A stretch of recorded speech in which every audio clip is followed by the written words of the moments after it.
Hey guys, it's Kevin again, and this is going to be my review for Arrow, Season 3, Episode 3, Corto Maltese, and guys, this episode was amazing, and I definitely loved it. Probably the best episode of the season so far. I really love this episode, and one of the things I loved about this episode was this episode pretty much focused on Thea, who is a character who I really loved, seeing more of. We haven't seen any of her this season. And it was great to see, basically, that this episode was basically Thea-centric. That's what this whole episode was about. It was all about finding Thea and finding out why Thea left, basically. And I thought that was definitely very well done. I really enjoyed that, and I just really love this episode. I love the cliffhanger at the end of this episode as well, because it's definitely going to get really intense. And let's just get this episode, because overall, I loved it. So we opened up 6 months ago, and Thea, as we know, at the end of Season 2... Thea got into that limousine with Malcolm Merlin, and we didn't know where she was going, and she asks where they're going, and he says wherever she wants to go, and she tells him that she knows he wants out of Starling because the police and the Arrow would hunt him if they knew he was alive, which is definitely true. If they find out he was alive, they would probably kill him. So he says it would be unfortunate for both of them and asks why she reached out to him. So she tells him that she's tired of being hurt and that Malcolm seems like someone who can help her learn not to be. She doesn't want to be hurt anymore.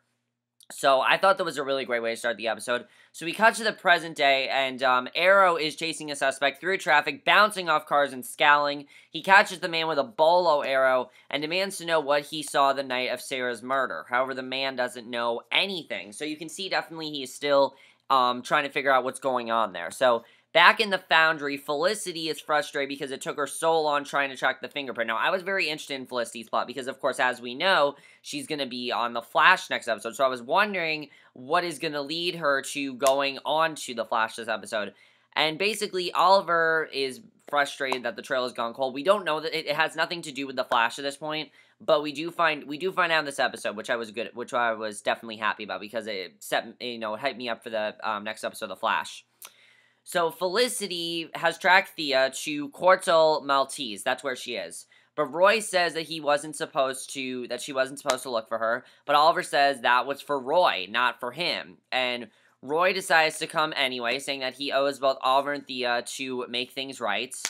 And basically they go to track her down, even though they weren't going to. Because, he wanted, Oliver wanted to have someone on his side, maybe help him with it, but he couldn't really find out any information. So, they weren't exactly planning on it, but they're gonna go anyway. So, at home, we see Diggle, and we saw a lot more of Diggle being a father in this episode, which I really liked. We see Diggle standing over baby Sara, and Lila comes in, and he tells her that he plans on taking some quality time with them. And while Oliver's gone to Corto Maltese, Lila asks Diggle to go on a mission for Argus, which is very interesting, to find Mark Shaw, who's gone dark. And he's an old friend, and she wants to find him quietly rather than get in trouble with Amanda. She definitely does not want to get in trouble with Amanda, because that would not be good, obviously, if she got in trouble. So that definitely is very interesting. So then at Wildcat's gym, we see Ted Grant is sparring, and Laurel comes to see him, asking about Tom Bronson, who was seen at the scene of a break-in last night. That was the guy that Oliver was talking to. And I really liked Laurel in this episode. I gotta say, Laurel has completely come full circle. If we want to talk about a character that has come full circle, Laurel. This episode, her character came full circle, and I really love that about her character in this episode. I thought that was amazing, and we'll get to what I really love that they did with Laurel in this episode. But, last season, a lot of people are very annoyed by her, and this season, really, she is a great character, and I gotta say, she really is fantastic. So she accuses Ted of lying to the district attorney, and he refuses to deny it, but tells her she looks angry and that she should come in and work out some of her aggression, and hands her a flyer. Now, I knew that she was probably going to say yes to that, because if you guys don't know, Kate Cassidy has been posting a lot of photos on Twitter of her working out and her being very fit, and that has to do basically with this plot. That's why that's happening. Also because she is now the Black Canary. So, well, she's gonna be. We know that she's gonna be, because they already said she was gonna be this season. So, In Corto Maltese, Oliver, Diggle, and Roy have an address to talk to Thea. Now, Oliver goes alone at first, wanting to talk to her before anyone else interrupts. He doesn't really he wants to do this alone. And he knocks on the door, calling her name, but inside there's someone pointing an arrow at the door, and it's Malcolm, who never fires off the arrow because a gardener leads Oliver to a coffee shop where he says Mia works. So I was like, who's Mia? So we cut back to when Thea and Malcolm first came to Corto Maltese. And I gotta say that I really like that the flashbacks this episode were not, like, really old. The flashbacks were from just a couple weeks ago, because it catches up with Thea's character perfectly. And he tells her when he started training, he was angry and devastated by the death of his wife. He pours boiling water over his hand to illustrate a point, saying that pain is inevitable, but suffering is optional. I was like, okay, you're going a little too far there. So he takes her hand, despite her protests, pours the water onto her forearm, and, you know, she even tells him not to, but, you know, that obviously was interesting. Luckily, Oliver, though, finds Thea at the coffee shop. They embrace and sit to talk. She apologized for lying and telling him that she went to Italy, which she didn't, and he tells her that he wants her to come back, and she tells him that she misses him, and she loves him, but she's not coming back. And we know why, because she's so full of, you know, she's still really upset, you know, she's still grieving over Moira's death. She just found out Malcolm Roller's her father. She basically, as I predicted in the Season 2 finale, she's there to start over. That's why she left with him, because she wanted to start over. Because she's tired of all the heartbreak and the sadness, and I really like the way they're dealing with that this season. You know, a lot of people are going through heartbreak and sadness. Not only Thea, but especially Laurel. Laurel's going through a lot of that, definitely. And I like the way they're showing, you know, how Thea and Laurel are dealing with it in very different ways. I definitely really enjoy that. So, Oliver then finds Thea at the coffee shop. Oh, I just read that. Sorry, I just read that. So he cuts to the flashback, and she puts her hands in icy water after boiling hot water, and she apologizes, and she tells Malcolm that she's not like him and she can't do this. So, in the present day, Felicity joins Ray, who is over-caffeinated and rambling. I gotta say, that's what I love about his character. He's just so funny. He reminds me very much of Barry Allen. You know how Barry Allen just had that charm right away where you could see a Felicity?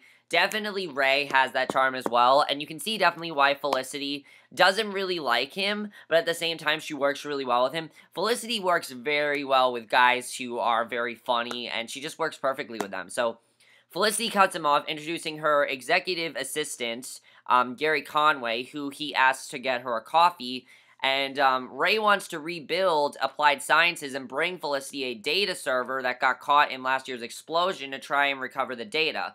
So he leaves to get work done, leaving her to the realization that he's actually given her a huge office. And when I say huge, I mean like a huge office. So, back in Corto, Diggle and Oliver find Mark Shaw, who almost immediately tries to stab Diggle, paranoid that he's lying about being from, you know, Lila. You know, because of course Diggle, you know, Lila said to Diggle, you need to find Mark Shaw. He brings Diggle elsewhere to tell him that the actual, which is a list of agents' real names, their families and more, has been stolen and is about to be sold. So that was very interesting. I'm like, okay, this is definitely going to get really interesting. This next scene I loved. I thought this was great because they actually haven't brought this up in a while, but I like that they showed this because it really shows again how Laurel's character has come full circle. Because Laurel is at a Alcohol Anonymous meeting, and she admits she doesn't want to drink anymore after a recent crisis, which I think that is an awesome twist because, as we know, last season, Laurel had a lot of problems with drinking. You know, it almost got her into really bad shit. I mean, if you guys remember, it got her into really bad shit, and luckily she stopped. But now she's stopping altogether. Like, she does not want to drink anymore. And she doesn't, you know, she's filled with rage and doesn't know what to do with it. So another woman, Erica, admits that her boyfriend had been hitting her, and she can't bring herself to leave him. But Laurel knows who the boyfriend is and actually wants to do something about it.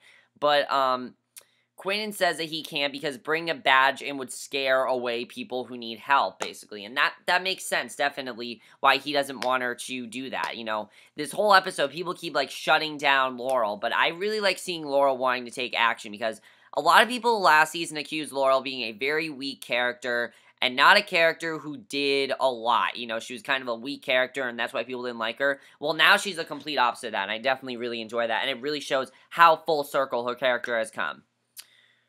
So Shaw and Diggle work their way up a dirt road, and this is where the buy is going to take place. And Diggle quickly figures out it's bogus, and his gun is empty. And Mark hits him with a stun gun. And it turns out that the chip Lila gave Diggle to confirm his identity to Mark was actually a necessary key to decrypting the actual. He steals it and drives off while Oliver swoops in to check on Diggle. And Thea is taking out the trash to the cafe when the bag bursts, and I thought this scene was definitely very well done. She sees Roy for the first time in a very long time, and it was really great to see them back because I love that. I love the Thea-Roy dynamic. I just think they're great together. They work very well in scenes together, definitely. So Roy comes up to offer her help, and she asks why he's there, and he says that he wants to convince her to come back, and she tells him that she didn't just leave because of him, but because everyone lied to her in Starling City, which is true. She doesn't know anything. She doesn't know that, you know, Oliver's the arrow. She doesn't know that, what happened to Oliver on the island. She doesn't know any of it, so she knows that everyone's lying to her. Plus, she just found out that Malcolm Merlin is her father, and I feel like that was just her last straw, pretty much. And I understand Thea, definitely. That was basically her last straw. That was like, see you later. You know, I can't trust anyone here anymore, so see y'all later. So basically, she tells him that she's happy here, and Roy apologizes for hurting her, and he says if she's happy in Corto, she should stay, and turns to go. She calls him back, asking if it's okay, if he's okay, and he says he hasn't been sleeping much. So I thought that was definitely interesting. So after he leaves, Malcolm comes around the corner, and he flashes back again, and basically we see he's telling her that he needs to train her as he was trained, and begins hitting her, and he says the only way to forge steel is to temper it with fire, and when she holds a sword on him, he's happy. So Lila tells Diggle that there's a wet team that's being dispatched to his position, but he says that they won't make it in time, and he and Oliver are going to do it. So that's definitely really interesting here. So Diggle calls Felicity. She's working Ray through the destroyed server. He wants her help tracking someone in Corto Maltese, and she tells him that he's a hacker with a faint trail, but that she'll email him when she has something. So Laurel also calls looking for someone, wanting Felicity to ping his GPS. But Ray asks if this is a normal day for her, and she says it's better than most, and I thought that was definitely a funny line, because, you know, Felicity's always having to do all this research for people, always involved with having to look up something. I mean, there's not one episode that goes by without someone calling Felicity, so I thought that was definitely really good, and I love how self-aware Arrow can be sometimes. It's so funny how self-aware it can be. So Oliver basically decides that because of everything that Thea's going through, because of the pain she's in, he wants to tell Thea the truth about the 5 years he was away and the arrow. He wants to win her back by telling her the truth, and Diggle tells him that he's in too deep, that he'll lose it forever if he admits he's been lying to her for 2 years. Which is kind of true. I understand Diggle's point, but it's pretty much time. I mean, she left because she thinks everyone's lying to her. And it was true. It's not that everyone's been lying, it's that Oliver never told her the truth. So definitely he, you know, needs to tell her. So I was actually very happy he wanted to tell her. So Laurel decides to go after that abusive boyfriend, wearing a ski mask, hits him a few times with a pipe, and I really like how much of a badass Laurel's becoming. I like how much she wants to help people, but the thing is, Laurel is basically becoming a hero, but the thing is, she's not exactly a hero. She's not really, you know, gonna save everyone. He gets the better of her, drives off while she's on the ground, and basically he beats her up pretty badly, and then Quentin goes to visit her in the hospital, asking her what she's thinking, and she tells him that she has some things she has to work out. And he tells her that he wants to know what's going on, that she can't tell him anything. He begs her to talk to him, but she still won't tell him about Sarah's murder, which, you know, definitely makes sense because of his health and the condition he's in and everything. That's why she's not telling him. He tells her that she's not the arrow, and I thought this was a great line. She's not the arrow or her sister, and makes her promise she won't do anything like this again. So basically, you know, everyone's basically shutting her down, and I understand why, because here's the thing. Laurel is, you know, not as powerful as her sister. Even though she wants to be, I feel she's eventually going to get there, but at this point, she's not her sister. She's trying to be like her sister when she's not her sister. And she needs to realize that her sister was definitely, she knew what she was doing. Laurel doesn't exactly know what she's doing at this point, but I don't think Laurel cares so much, because all she cares about is basically just helping people. That's what she wants to do. So definitely, I thought that was a very interesting scene. I really liked the way that scene went. So Oliver then goes to see Thea, telling her that he needs to talk to her. He told her that he's seen the note she left Roy and that he's ready to come clean to her. but that he's scared of losing her forever if he does. And she tells him that nothing he tells her will change the way she sees him. There's nothing he can say that's going to change it. And that she's still mad at him for lying about her father, obviously, because, you know, all this time, no one told her that Malcolm Merlyn was her father, and she's really pissed. So Oliver says that their father actually wasn't the man they thought, that he was better, but she kept something from her, because he never wanted her to know that their father made it off the gambit.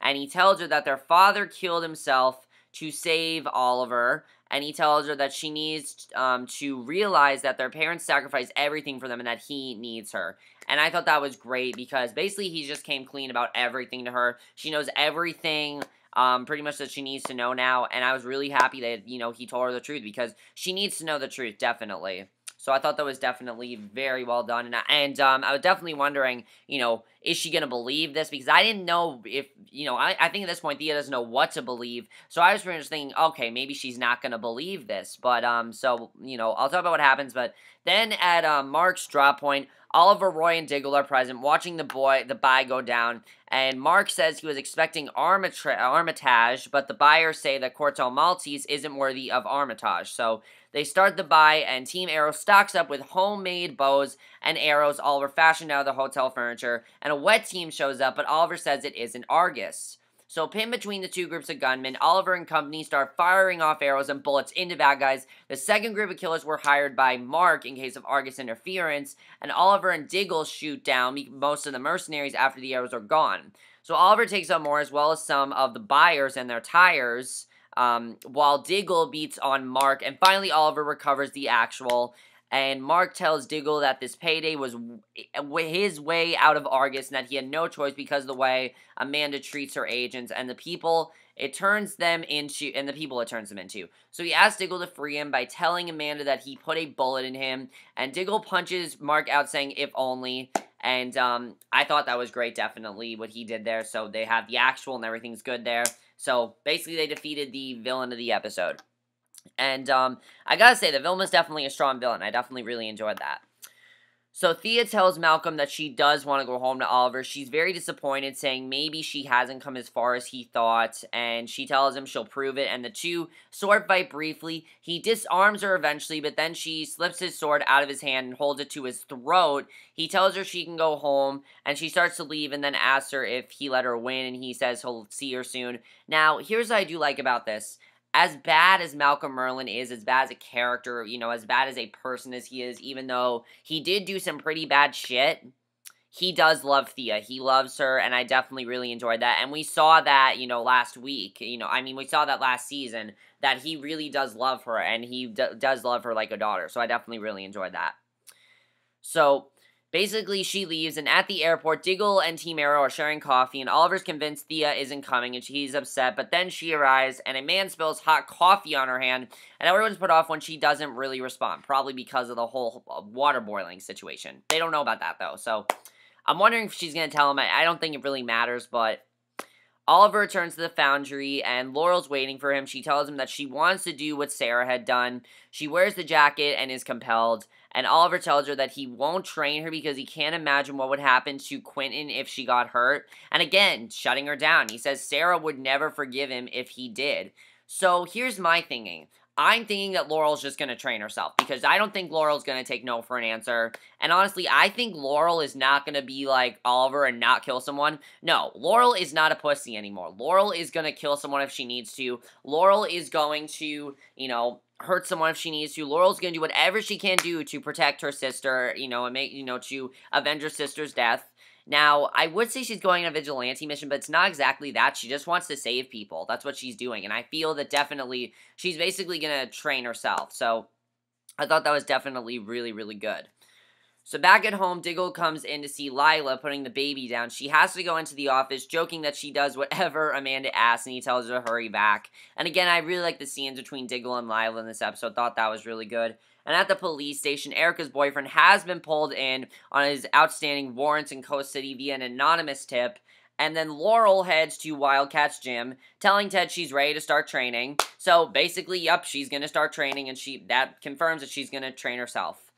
And here we actually see what, how Felicity's going to get to Barry, basically, and why she's going to be there. So at Queen Consolidated, Ray is praising Felicity for managing to recover the data on the server, and she asks for a few days off, saying she wants to go see her friend who was struck by lightning. He hesitates but gives her the time off, and basically she leaves and he sighs, and basically she's going to see Barry Allen, which we're not going to see till The Flash, which I'm really looking forward to because I think that's going to be really cool. But my thinking here is, why exactly is she going to see him? Is there a specific reason why? Does she just want to visit him? I don't know. But I definitely think that's very interesting. So he gives her time off and then begins going through the Queen Consolidated files on advanced weaponry. And he looks very sinister at this point. So is Ray hiding something? I definitely feel there's something under there with Ray. I don't know what Ray is hiding, but I definitely feel he's hiding something. That look in his face tells me that definitely he is probably hiding something. So at the Foundry, Oliver's praising Roy's performance in Corto, and basically, Roy is his, sidekick, so he's praising on that, and he asks if Thea seems different to him, but Roy doesn't really know. He doesn't really notice. He doesn't really seem to, pay much attention to it, so, I definitely feel that Oliver is going to help Thea. I do feel that Thea is going to be very affected by what Oliver told her. And she does seem kind of different, definitely. I think the thing is, Thea's so attached to Malcolm Merlyn that now that she's back, she's not going to be as attached, and maybe she's going to feel detached from him. Maybe Malcolm Merlyn's going to come back to Starling City to go for Thea because I think she wants to be with Malcolm, but at the same time, she wants to be with Oliver and Roy at the same time, so she doesn't want to be, both, basically. So I think it definitely is very interesting, and I'm definitely looking forward to seeing what happens there. But then the end of the episode is huge because we see Nyssa coming into the Foundry, holding a bow on Oliver and asking for Sara. And that's how the episode ends. Now, I forgot completely about Nyssa's character. Nyssa, however you pronounce it. I forgot how to pronounce it. She was in one episode, so I completely forgot about her character. But now I am so excited that she's back because I actually really did love her character. I loved her arc, definitely.